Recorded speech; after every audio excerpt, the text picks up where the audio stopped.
Hi friends, അപ്പോൾ ഞാൻ വന്നിരിക്കുന്ന ഒരു കുക്കിംഗ് വീഡിയോ ആയിട്ടാണ്. അപ്പം ഞാൻ എൻ്റെ അമ്മയോട് ഒരു ആഗ്രഹം പറഞ്ഞു, അമ്മ എനിക്ക് കപ്പയും ബീഫും ഉണ്ടാക്കി തരും. അപ്പം അമ്മ പറഞ്ഞു ഞാൻ വാങ്ങിച്ചു തരാം. അവസാനം അമ്മ തന്നെ അതുണ്ടാക്കി. എന്താ അമ്മ ഉണ്ടാക്കുന്നേ? നീ അല്ലേ പറഞ്ഞേ കപ്പയും ബീഫും വേണമെന്ന്. നമുക്ക് കപ്പ ഉണ്ടാക്കി തരാം. നാളെ നമുക്ക് ബീഫ് ഉണ്ടാക്കാം. നാളെ എല്ലാം ഇത് കഴിഞ്ഞതിന് ശേഷം. ഓക്കെ. അപ്പോൾ ഗായ്സ് താണ്ടെ കപ്പ ക്ലീൻ ചെയ്യുവാണ് നമ്മൾ. അപ്പം ഇതാ ഗായ്സ് ക്ലീൻ ചെയ്തു. ഇനി നമുക്ക് അതിലേക്ക് ഒരു കപ്പ് വെള്ളം ഒഴിച്ച് കൊടുക്കാം.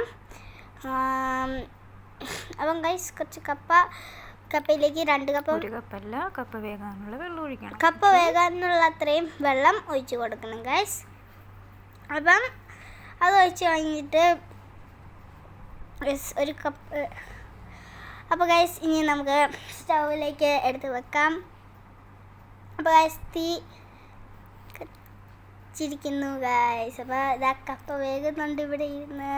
അതിനുശേഷം നമുക്ക് അതിനകത്ത് കുറച്ച് മഞ്ഞപ്പൊടിയും അപ്പോൾ ഗൈസ് ഉപ്പ് ഇട്ടതിന് ശേഷം അത് തിളയ്ക്കുന്നത് വരെ വേകുന്നത് വരെ നോക്കിയിരിക്കാം, കാത്തിരിക്കാം. ഓക്കെ. മഞ്ഞപ്പൊടി ഇട്ടു. അതിനുശേഷം കുറച്ച് ഉപ്പ്, ആവശ്യത്തിന് ഉപ്പ് ചേർത്ത് വേവിക്കാൻ വയ്ക്കാം. അടച്ച് വേവിക്കാൻ വയ്ക്കാം.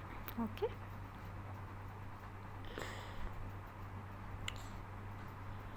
ഏകദേശം വെന്തു, നല്ല തിളയ്ക്കുന്നുണ്ട്. തിളച്ചതിന് ശേഷം നമുക്കൊരു കപ്പ എടുത്ത് വെന്തോ നോക്കിയതിന് ശേഷം ഈ കപ്പ എന്ത് ചെയ്യണം? ഒരു അരിപ്പ പാത്രത്തിലേക്ക് ഊറ്റി വെച്ചതിന് ശേഷം നെക്സ്റ്റ് നമുക്ക് ചെയ്യാനുള്ള പരിപാടിയിലേക്ക് പോകാം. അപ്പോൾ നമ്മൾ കപ്പ അരിപ്പ പാത്രത്തിൽ ഊറ്റി വയ്ക്കുന്നുണ്ട്. അതവിടെ ഇരിക്കട്ടെ. അതിനുശേഷം നമുക്ക് കറിവേപ്പില, മുളക്, ഇഞ്ചി, വെളുത്തുള്ളി, കറിവേപ്പില, പച്ചമുളക്, വെളുത്തുള്ളി, ജീരകം, ഇതെല്ലാം തേങ്ങ ഇട്ട് വെച്ച് അത് നമുക്ക് ചതച്ചെടുത്താൽ മതി, നന്നായിട്ട് അരയണ്ട. അതിനുശേഷം അത് ഈ കപ്പയിലേക്ക് ചേർത്ത് ചെറു ചൂടുവെയിൽ വെച്ച് അടുപ്പയിൽ വെച്ച് മീഡിയം ഫ്ലെയിമിൽ വെച്ചിട്ട് അതൊന്ന് ഇളക്കിയെടുക്കണം. ഓക്കെ. നമുക്കിത് പയ്യൊന്ന് അരച്ചെടുക്കാം. ഉള്ളി, കറിവേപ്പില, പച്ചമുളക്, വെളുത്തുള്ളി, ജീരകം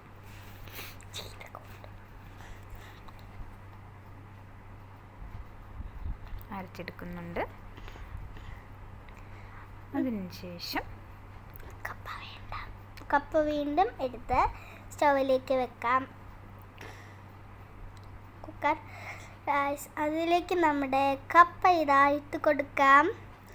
എന്നിട്ട് നമ്മൾ ഇവിടെ അരച്ച് വെച്ചിരിക്കുന്ന സാധനം അതിലേക്ക് കുറച്ച് കഴിയുമ്പം ഇട്ട് കൊടുക്കാം. അപ്പോൾ നമ്മുടെ സാധനം ഇതായി ഇട്ടിട്ടുണ്ട്. അത് നന്നായി ഇളക്കി കൊടുക്കണം. നന്നായി അത് ചേരുന്നത് വരെ ഇളക്കി കൊടുക്കണം. ഇളക്കി കൊടുത്തതിന് ശേഷം അത് ഉപ്പ് കുറവുണ്ടെങ്കിൽ നമുക്ക് കുറച്ച് ഉപ്പ് കൂടി ചേർത്ത് നന്നായി ഇളക്കാം. നല്ല കറിവേപ്പിലയിട്ട് ഇളക്കുമ്പോൾ നല്ലൊരു സ്മെല്ല് നമുക്ക് വരും, നല്ല ടേസ്റ്റും ഉണ്ടാവും. കുറച്ച് പച്ച വെളിച്ചെണ്ണ കൂടി ഒഴിച്ച്, വെളിച്ചെണ്ണ തന്നെ ഒഴിക്കണം. വെളിച്ചെണ്ണ കൂടി ഒഴിച്ച് ഇളക്കുകയാണെങ്കിൽ നല്ല ടേസ്റ്റായിരിക്കും. അപ്പം നമുക്ക് അങ്ങനെ ചെയ്യാം. അഭിഷേക് നോക്കിയിരിക്കുകയാണ്. അഭിഷേക് വെയിറ്റിങ്ങിലാണ്. അഭിഷേകിന് ഒരു ആഗ്രഹം പറഞ്ഞപ്പോൾ ഞാൻ വാങ്ങിച്ചു കൊടുക്കാമെന്ന് ഞാൻ വിചാരിച്ചു. നമുക്ക് തന്നെ ഉണ്ടാക്കി കൊടുത്താലും അതായിരിക്കില്ലേ നല്ലതെന്ന്. അങ്ങനെ വെളിച്ചെണ്ണ കൂടി ഒഴിച്ച് ലാസ്റ്റ് ഇതിലേക്ക് നമ്മൾ പോവുകയാണ്. വെളിച്ചെണ്ണ ഒഴിച്ചിട്ട് ഇളക്കി ഇതാ ലാസ്റ്റിലെത്തിയിരിക്കുന്നു. നമ്മുടെ കപ്പ ഇപ്പോൾ ഏകദേശം റെഡി ആയിരിക്കുന്നു. ഏകദേശം അല്ല, ഓൾമോസ്റ്റ് തന്നെ റെഡി ആയിരിക്കുന്നു അല്ലേ Abhishek? Abhishek is waiting for this one. Yes. Are you okay? Are you happy? Yes. You want this one? Yeah. Okay. അപ്പോൾ ഗൈസ് നമ്മുടെ കപ്പ ഇവിടെ റെഡി ആയിട്ടുണ്ട്. അത് നല്ല ടേസ്റ്റാണ്. അപ്പോൾ ഇതിൻ്റെ സെക്കൻഡ് പാർട്ട് ബീഫ് ഉണ്ടാക്കുന്നത് ഞാൻ അപ്ലോഡ് ചെയ്യുന്നതായിരിക്കും. അതുമായി നമുക്ക് വീണ്ടും കാണാം. കപ്പ അഭിഷേക് ഒന്ന് ടേസ്റ്റ് ചെയ്ത് നോക്കി. നല്ല ടേസ്റ്റ് ഉണ്ട്. അപ്പോൾ bye guys, thanks for watching.